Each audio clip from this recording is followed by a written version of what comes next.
आहोत. एलियाची एलियाचा संपूर्ण जीवनचरित्र आपल्या सर्वांना माहीत आहे. पण पुष्कळदा आपल्याला ज्या माहितीच्या गोष्टी असतात त्यांचा विसर पडतो. आणि म्हणून आज इंट्रोडक्टरी सेशन आहे एलियाच्या प्रोफाईलचा, एलियाच्या जीवनाचा, जीवनचरित्राचा. आणि यानंतर साधारण कमीत कमी 3 सेशन्स आपण एलियाच्या विषयी बघणार आहोत. आजच्या या इंट्रोडक्टरी सेशनमध्ये काही महत्त्वाच्या गोष्टी त्याच्याविषयी आपण बघणार आहोत. हा एक संदेष्टा आहे की ज्याच्याविषयी जास्त त्याची व्यक्तिवाचक जी काही माहिती आहे ती पवित्र शास्त्रामध्ये नाही आहे. याची जिनिओलॉजी नाही आहे, त्याचे आई वडील आणि नक्कीच तो कुठं होता, कुठून आला वगैरे या सर्व गोष्टी पवित्र शास्त्रामध्ये जास्त अभ्यासाला आपल्याला सापडत नाहीत. पण यावरून आपण एक कयास लावू शकतो की तो कुठून आला, तो कोणाचा मुलगा होता, त्याचे आई वडील कोण होते, या सर्व गोष्टीपेक्षा एलियाने काय केलं आणि देवाची आज्ञा त्याने स्वतःचा जीव धोक्यामध्ये घालून सुद्धा नेहमीच पाळली, ही त्याच्या जीवनचरित्राची फार मोठी आणि जमेची बाजू आहे. एलिया, तिशबी त्याला म्हटलेलं आहे. याचं नाव जे आहे एलिया, त्याचा नावाचा अर्थ यहोवा देव आहे किंवा याहवे देव आहे. काही ठिकाणी तो देव आहे आणि तो माझा देव आहे असा पण शब्दप्रयोग केलेला आहे. मी सांगितल्याप्रमाणे कदाचित पवित्र शास्त्रामध्ये एक रेफरन्स आढळतो आणि पहिले इतिहास याचा 8वा अध्याय आणि 27व्या वचनामध्ये असा रेफरन्स आपल्याला आढळतो की यारेशा, एलिया व जिक्री हे यहोरामाचे पुत्र, हा असा आपल्याला एक रेफरन्स आढळतो. पण पूर्णपणे पवित्र शास्त्रामध्ये याविषयी अजून दुसरे रेफरन्सेस मिळत नाही. पण म्हणून हा एक कयास लावण्यात आलेला आहे. पण बेंजामिनच्या जमातीने अनेक वीर आणि पराक्रमी योद्धे निर्माण केलेत आणि एलियाची बायबलची जी कथा, ही जी काही आपण वृत्तांत वाचतो जुन्या करारात, राजांच्या पहिल्या पुस्तकातील अध्याय 17 आणि 18 मध्ये आपल्याला प्रामुख्याने वाचायला मिळतो. एलियाचा हा वृत्तांत इस्रायल लोकांच्या परिस्थितीची ओळख करून देतो. कारण ज्या परिस्थितीत देवाने त्याला निवडून त्या ठिकाणी सेवा करण्यासाठी पाठवलं होतं, तेव्हाची तत्कालीन परिस्थिती ही आध्यात्मिकरित्या फार खालावलेली होती. त्याच्यावर अनेक वर्ष राजे राज करत होते आणि त्यापैकी अनेक राजे हे दुष्टतेने भरलेले होते आणि दुष्टतेने त्यांनी राज्य केलं. त्याला थोडक्यात म्हटलं ते सर्व राजे बहुतेक दुष्ट होते. लोक जे अनुभवत होते त्याबद्दल देवाला त्यांची कीव आली, खूप त्रास झाला आणि त्याने त्यांच्यासाठी त्यांच्याकडचाच एक संदेष्टा एलिया, याला त्या लोकांना जो जाच होता, जे भ्रष्टाचारात ते त्यांना खूप त्रास होत होता आणि जे काही दुःख, जे काही कष्ट त्यांचे होते त्यातून बाहेर काढण्यासाठी या एलियाची निवड प्रभूने केली आणि त्याने परखडपणे न घाबरता हे जी कामगिरी देवाने त्याला दिली होती ती करण्यासाठी तो कधीही मागे पुढे त्याने बघितलं नाही. हे मी सांगत असताना मला एक प्रश्न विचारायला पाहिजे की तत्कालीन जे लोक होते, भ्रष्ट राजांमुळे, दुष्ट राजांमुळे त्यांना खूप त्रास होत होता. त्यांच्यामुळे पूर्ण लोक त्रासून गेले होते, दुःखामध्ये होते आणि अशा लोकांचा उद्धार करण्यासाठी किंवा त्यांना बाहेर काढण्यासाठी एलियाला पाचारण देवाने केलं. असा कुठला दुसरा एक प्रभूचा, देवाचा तुम्हाला सेवक आठवतो? कृपा करून तुम्ही इनबॉक्समध्ये मेसेज टाकू शकता. असा दुसरा कोणता तुम्हाला देवाचा सेवक आढळतो की माहीत आहे की त्याला सुद्धा लोकांच्या त्रासापासून, जाचापासून, अजून जास्त स्पष्ट सांगायचं झालं तर गुलामगिरीतून सोडवण्यासाठी देवाने त्याला निवडलं होतं? आता एलिया कुठं राहत होता त्याच्याविषयी नुसतं तिशबी म्हटलेलं आहे. आणि खूप एकच गोष्ट त्याच्याविषयी आपल्याला वाचायला मिळतं, एलिया तिशबी हा गिलाद येथे उपरी म्हणून राहण्यांपैकी एक होता. उपरी म्हणजे तो तिथला रहिवासी नव्हता, तो बाहेरून आलेला कुठला होता. तो बाहेरून कुठून आलेला होता, पवित्र शास्त्रामध्ये त्याच्याविषयी काही उहापोह केलेला नाही आहे. पण एलिया ख्रिस्तपूर्व 9व्या शतकात मात्र तो होता. इस्रायलचे उत्तरेचे राज्य आधीच यहुदापासून फार काळ वेगळे झालेले होते आणि ते राज्य धर्मभ्रष्ट धर्मत्यागी सुद्धा झाले होते. ते बहकलेले लोक होते. लोक प्रामुख्याने बाल देवाची उपासना करत होते. आणि अहाब राजाची पत्नी इजबेल, नाव खूप चांगलं आहे पण तिचं कर्तृत्व दुष्टाईने भरलेलं होतं. इंग्रजीमध्ये जिजबेल म्हटलेलं आहे तिला. इजबेलच्या प्रभावामुळे लोक मूर्तीपूजेकडे वळलेत आणि बालाच्या नादी लागलेत. म्हणून एलिया, ज्याच्या नावाचा अर्थ यहोवा देव आहे, जेव्हा लोक बालाच्या नादी लागले होते आणि इजबेलनी फार मोठा पुढाकार घेऊन सर्व लोकांना खऱ्या देवापासून वळवून या बाल मूर्तीकडे, या बाल सो कॉल्ड देवाकडे त्यांचं लक्ष वेधित केलं, याच्या विरोधाभासामध्ये एलिया तो नावानेच संदेश घेऊन आला की बाल देव नाही आहे, मग कोण देव आहे? यहोवा, यावे, हा माझा प्रभू आहे, हा माझा देव आहे, यावे देव आहे. आणि हा अशा विचित्र परिस्थितीत गुरफटलेले लोक आहेत, या त्यांच्या गर्दीतून एक फार मोठा आवाज उभा राहिला आणि छळ आणि मृत्यूच्या धोक्याचा सामना त्याने सतत केला. टांगती तलवार त्याच्याकडे होती, कारण इजबेल त्याच्या भयंकर मागे लागले होते. याचं जे शिक्षण होतं किंवा जो काही त्याचा पेशा होता, या बाबतीमध्ये बायबलमध्ये जास्त उल्लेख केलेला दिसत नाही, काहीच उहापोह केलेला दिसत नाही. परंतु त्याच्या सवयीवरून मात्र काही कयास आपल्याला लावता येतो. आणि तो असा की तो सहसा गावामध्ये नाही पण बाहेर राहत होता. त्याचे कपडेही जरा विचित्रच होते. आणि त्याचा एकूण अवतार दुसरे राजे आणि 1 आणि 8 मध्ये असं म्हटलं की त्याच्या अंगात केसाचा झगा होता आणि त्याच्या कमरेस कातड्याचा कमरबंद होता. आता परत माझा दुसरा प्रश्न तुम्हाला असा आहे की एलियाचा पेहराव याच्याविषयी आपण बघितलं की त्याच्या अंगात केसाचा झगा होता व त्याच्या कमरेस कातड्याचा कमरबंद होता. तर असा कोणता देवाचा सेवक तुम्हाला आठवतो की त्याचाही पेहराव फार निराळा होता आणि तो पण गावात नाही पण गावाच्या बाहेर राहत होता? अजून थोडीशी तुम्हाला थोडासा क्लू द्यायचा झाला तर तो रानामध्ये राहत होता. There are some answers for the previous question Yeah, which you can had you? asked. Moses, Shalmali says Moses, Mrs. Arunima says Jeremiah, Yeah. Shalmali again says Nathan, and now Shalmali has again answered John the Baptist. Okay, so right, Moses is a correct answer, and John the Baptist also to my second question is a right answer. हे just जाता जाता तुमचं लक्ष आहे की नाही मला बघावं लागतं, नाहीतर मी बडबड करणार आणि तुम्ही तिथं शांत चित्ताने बसणार. एनिवेज, आणि दुसरे राजे 1 आणि 8 मध्ये हा वृत्तांत आपल्याला वाचायला मिळतो त्याच्या पेहरावाबद्दल. आणि तो म्हणाला तो एलिया तिशबीच. जेव्हा लोकांनी त्याला बघितलं की हाच असू शकतो, याच्याशिवाय दुसरा असे कपडे घालणारा कोणी नसू शकतो, त्याचे जे पाय होते एक प्रकारचा ताफा होता, एक प्रकारे घोडदळ करणाऱ्याचे कसे त्या घोड्यांचे पाय असतात, भरधाव धावतात, तसं त्याच्याकडे पायांचा ताफा होता. पहिले राजे 18 आणि 46 मध्ये आपल्याला वाचायला मिळतं. पहिले राजे 18 आणि 46.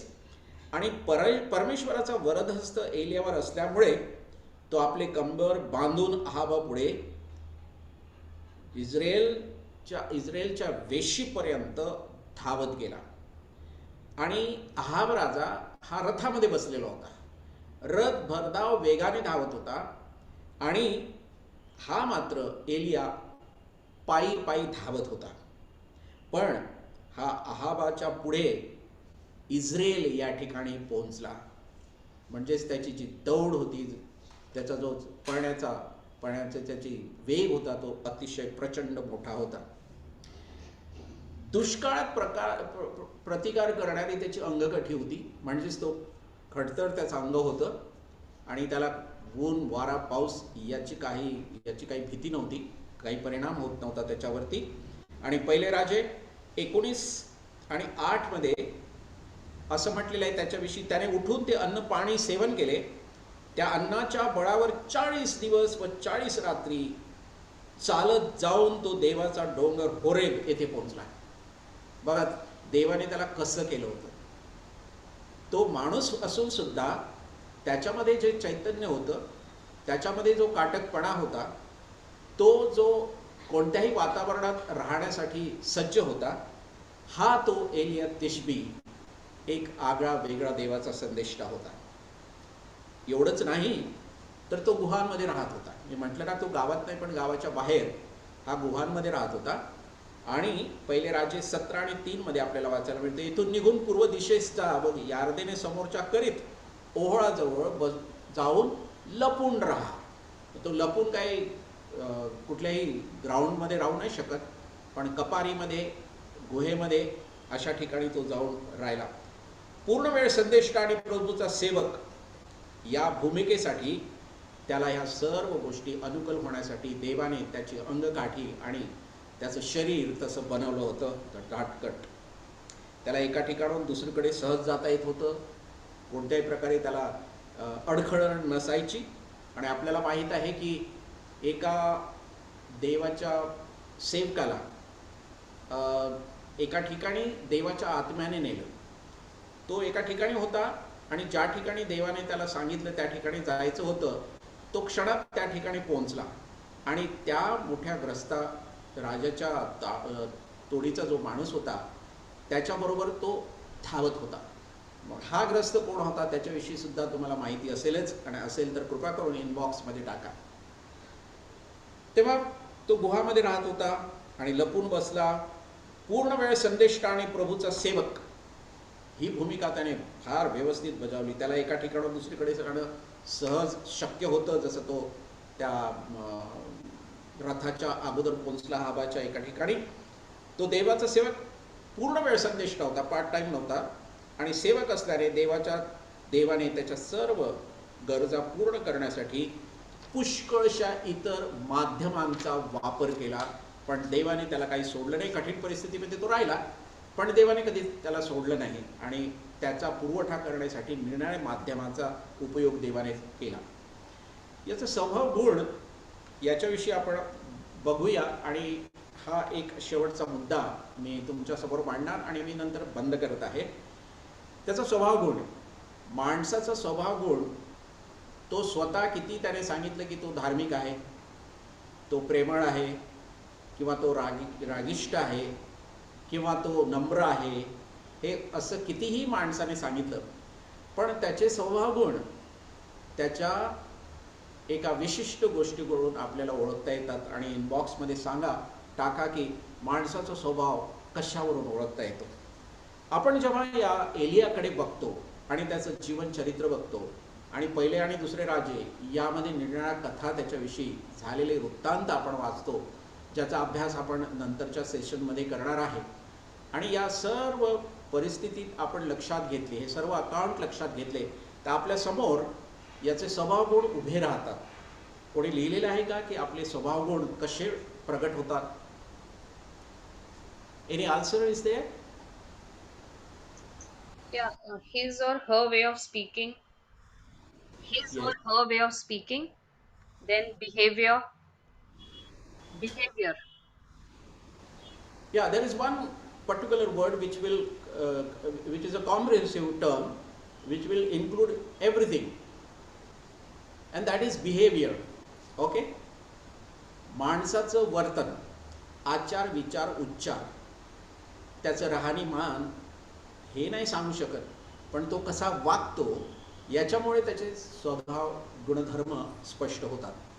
आणि याच्याकडे याचे जे वृत्तांत आपण वाचले, the record, if we just read, we get the the kind of the image of this person, the संदेष्टा हा प्रॉफिट एलिया, जरी दिसायला तो विचित्र दिसत होता, पेहराव विचित्र होता, जरी तो गावामध्ये राहत नव्हता, कपारीत गुहेत राहत होता, बाहेर राहत होता, जरी त्याचं शरीर काटक आणि आपल्यासारखं नरम नसेल, पण ही गोष्ट महत्त्वाची नव्हती एलियासाठी. एलियासाठी काय महत्त्वाचं होतं? त्याचं वर्तन, त्याचा स्वभाव गुण, त्याने काय केलं काय नाही केलं, हे महत्त्वाच्या गोष्टी आता आपण बघत आहोत. खऱ्या देवावर विश्वास ठेवणे किंवा त्याची उपासना करण्याचाही धोका होता त्या काळामध्ये. बालाचं प्रस्थ भयंकर वाढलेलं होतं. आहाब राजा आणि पत्नीमुळे तो स्वतः आणि त्याची पत्नी हे पुढाकार घेऊन लोकांना बालाच्याकडे खूप त्यांना आणत असत, जबरदस्ती करत असतील कदाचित, काय काय पवित्रशास्त्रात जास्त सांगितलेलं नाही, पण फार मोठा पगडा बसला होता. आणि एलिया मात्र प्रभूचा समर्पित सेवक, त्याच्या जीवनात अनेक शक्तिशाली स्वभावगुण असल्यामुळे त्याच्यातून आपण खूप काही शिकू शकतो, त्याच्या स्वभावगुणातून. पहिली गोष्ट आपण एलियाच्या स्वभावगुणातून, त्याच्या वर्तनातून शिकू शकतो, आणि ती म्हणजे त्याचा विश्वास. पहिले राजे 17:1, 21 आणि 18 या वचनावरून आपण असं म्हणू शकतो. पहिले राजे 17 अध्याय 1, 21 आणि 18. त्याच्या जीवनात अनेक वेळा एलियावर प्रचंड विश्वास, देवावरचा त्याचा विश्वास त्याने दाखवला, त्याच्या कृतीत आणला. त्याच्या सेवेच्या अगदी सुरुवातीलाच त्याने अहाब राजाचा सामना केला. आणि आपण 17 अध्यायामध्ये सुरुवात त्याची कशी झाली तीच बघितली. एकदम सुरुवात झाली, जसं इब्री लोकांच्या पत्रामध्ये मल्कीसदेकाविषयी सांगितलेलं आहे, एकदम त्याची सुरुवात आहे. थोडासा वृत्तांत त्याने ओव्हर. एलियाचा वृत्तांत जास्त आहे, पण he also came in the picture in the Bible just suddenly, and he went also suddenly. That we will be considering later on. But however, विश्वास, faith that he had, इतका प्रचंड विश्वास त्याने दाखवला त्याच्या कृतीतनं. त्याच्या सेवेच्या अगदी सुरुवातीलाच आहाब राजासमोर उभं राहणं किती त्याच्यासाठी धोकादायक होतं, पण तो गेला आणि देवाने त्याचा उपयोग देशात दुष्काळ आणण्यासाठी केला. हे फार विचित्र वाटतं ना, पण त्याच्या शब्दामध्ये, त्याच्या कृतीमध्ये देव त्याला सांगत असे, त्या आज्ञेमध्ये सामर्थ्य असायचं, आणि त्याची आज्ञा पाळल्यामुळे देवाचं सामर्थ्य त्याच्या शब्दात आल्यामुळे तो जे करत होता तसं होत होतं. देवाच्या आज्ञापालनामध्ये भयंकर प्रचंड सामर्थ्य आहे. एलिया हे एक खूप चांगलं उदाहरण आपल्यासमोर आहे. त्यानंतर लवकरच त्याने मृत मुलाला उठवण्याची विनंती केली देवाला, आणि देवाने ते पण ऐकली त्याची विनंती.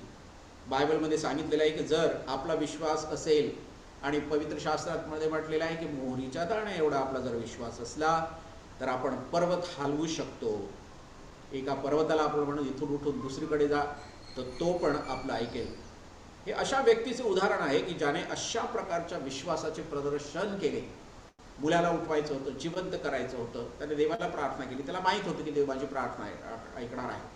आणि आपण एक्सपेक्टंट फेथ याच्याविषयी याच्याविषयी प्रवचन ऐकली, आपण मनन केलेलं आहे त्याच्यावर. His faith also was expectant faith, ज्या विश्वासामध्ये अपेक्षित जे आहे, मागितलेलं आहे ते मिळणारच, हा विश्वास होता. दुसरं उदाहरण म्हणजे त्याने बालाच्या संदेष्टांना दिलेले आव्हान. त्याचा प्रचंड विश्वास होता की तो जर आव्हान देईल आणि ज्या गोष्टी तो करणार आहे, देव त्याची साथ देणार आहे आणि तो फडशा पाडू शकणार. बालाच्या सर्व संदेष्टांचा किंवा लोकांचा देव त्याच्या प्रार्थनेचं उत्तर देईल आणि त्याच्या लोकांना स्वतःला दाखवेल असा विश्वास ठेवून त्याने आपले जीवन वाहून दिले होते. आजच्या जगात तुम्ही देवासाठी उभं राहू शकता का? प्रचंड विपरीत किंवा प्रतिकूल परिस्थितीत आपण देवावर प्रचंड विश्वास ठेवून अशा प्रतिकार कधीही येऊ शकतो. अशा परिस्थितीत देवासाठी आपण एकटे उभं राहू शकतो का? याचा विश्वास देवावरती इतका होता की तेव्हा बाल पूर्ण काबूमध्ये घेतलं होतं या देवाने. राजा आणि त्याची राणी दोघांनी सुद्धा लोकांना रंजीस करून या दैवताच्या मागे लावलं होतं. अशा परिस्थितीत हा एकटाग्रस्त, केवळ विश्वासाने एकटाग्रस्त, त्याने देवाच्या आज्ञेचं पालन यासाठी केलं कारण त्याचा विश्वास भरपूर होता. आणि हा त्याच्या स्वभाव गुणातून आपल्याला मुद्दा दुसरा निघतो यातूनच, आणि तो म्हणजे तो आज्ञा पालन करणारा होता. त्याचा प्रचंड विश्वास देवावरती होता. देव माझा ऐकणार आहे त्याला माहीत होतं.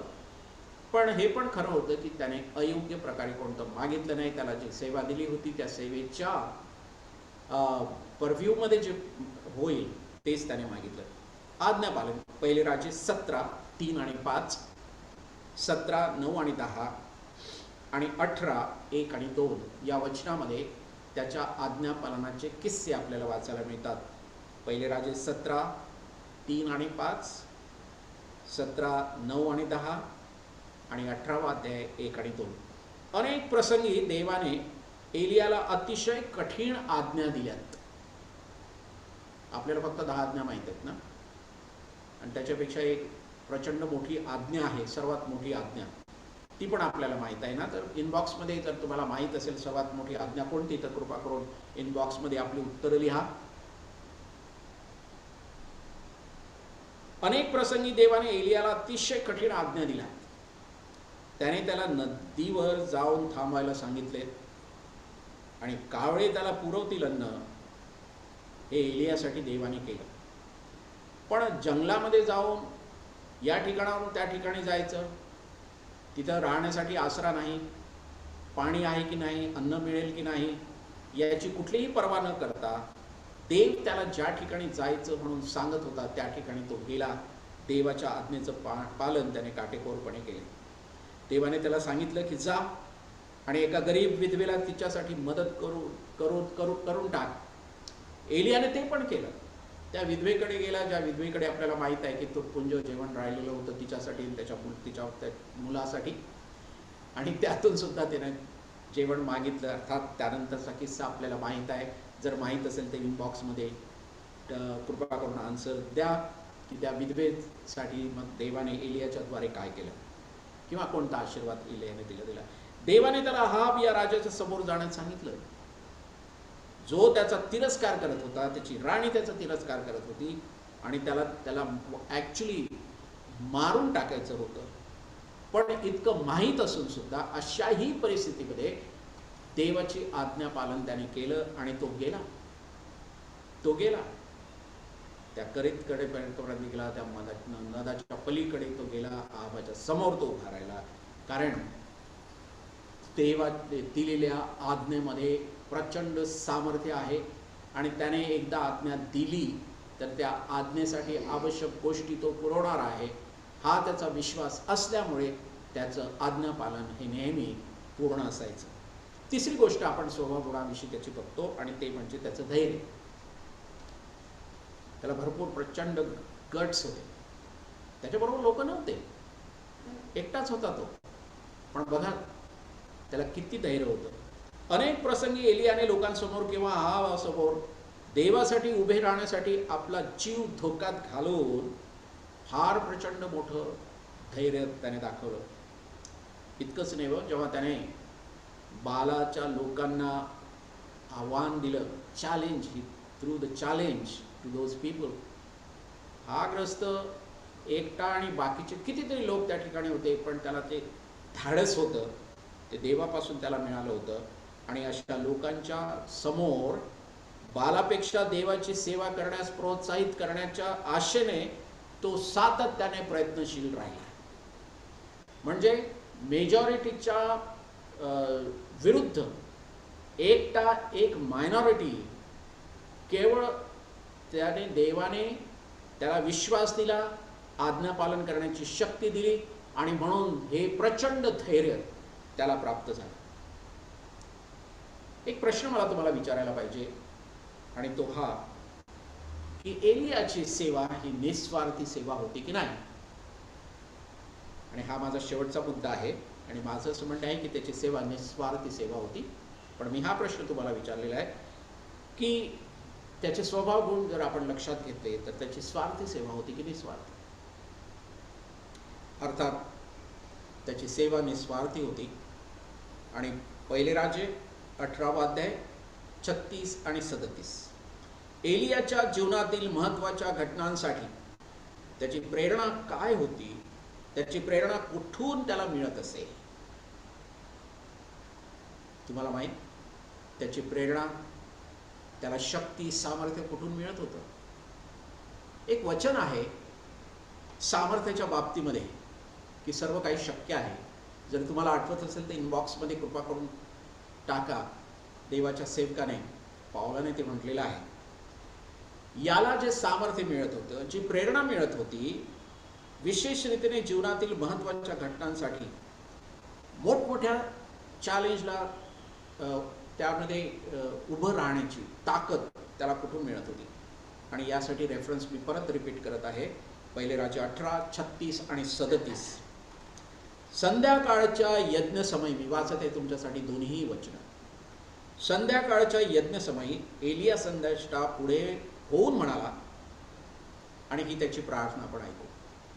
हे परमेश्वरा, अब्राम, इसाक व इस्रायल यांच्या देवा, इस्रायलमध्ये तूच देव आहेस. मी तुझा सेवक आहे आणि मी या सर्व गोष्टी तुझ्याच आज्ञेने केल्या आहेत, हे सर्वांस कळू दे. हे परमेश्वरा, 37 वचन म्हणतं, हे परमेश्वरा ऐक, माझी विनंती ऐक. हे परमेश्वरा, तूच देव आहेस. एलिया, तूच देव आहेस आणि तूच ह्यांची हृदये मागे फिरवली आहेस, याची या लोकांना जाणीव होऊ दे. माझा प्रश्न हा आहे परत तुम्हाला की एलियाला ही प्रेरणा, हे आध्यात्मिक सामर्थ्य, याचा सोर्स काय होता, कुठून मिळत होतं? आलीत का उत्तर? कृपा करून मला सांगा. Hello? Not yet. Not it. Hello, everybody is awake. It's just 8:35. Hello. Any answer? Oh my Someone has given some reference of Philippines 4:13. Then Yes. Arunima Patil says from God. Yes. Yeah, Philippines. Uh, could anybody read that Philippines, that reference? Philippines 4:13. Yeah. Can anybody read? Whoever has given that reference? Okay, 1 minute. That's the Shalmali Akhade has given that reference. who? Shalmali Akhade. Shalmali, can you read it?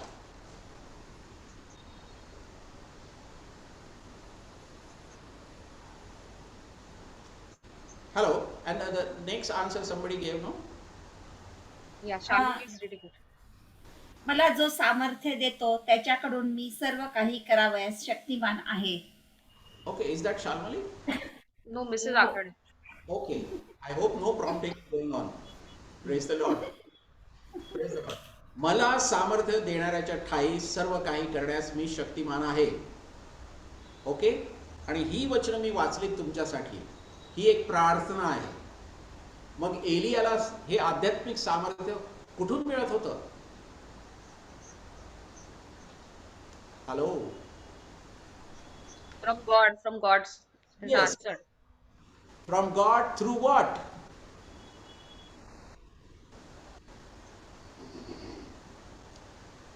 Okay.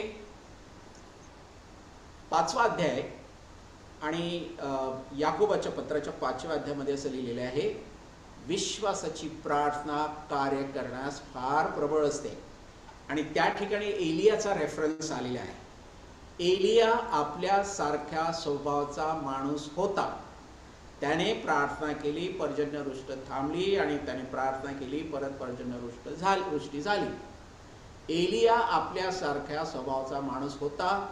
त्याने प्रार्थना केली.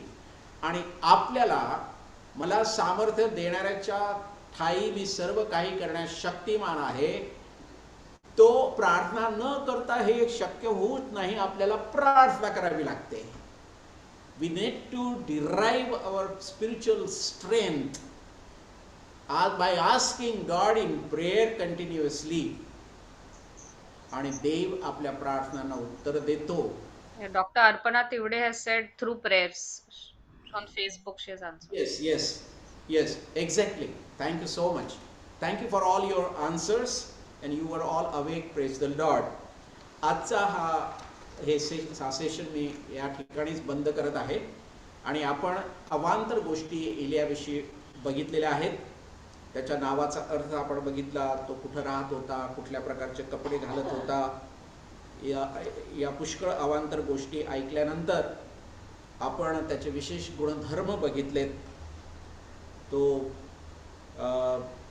मोठा, त्याला पहिली गोष्ट तो घाबरत नव्हता आणि त्याच्याविषयी आपण हे पण बघितलं की त्याच्या जीवनामध्ये, हे कदाचित मला असं वाटतं मी सांगायला विसरून गेलो, त्याची एक थोडंसं त्याच्या मनामध्ये एक काहूर असायचं भीतीचं, जरी तो धैर्यवान होता.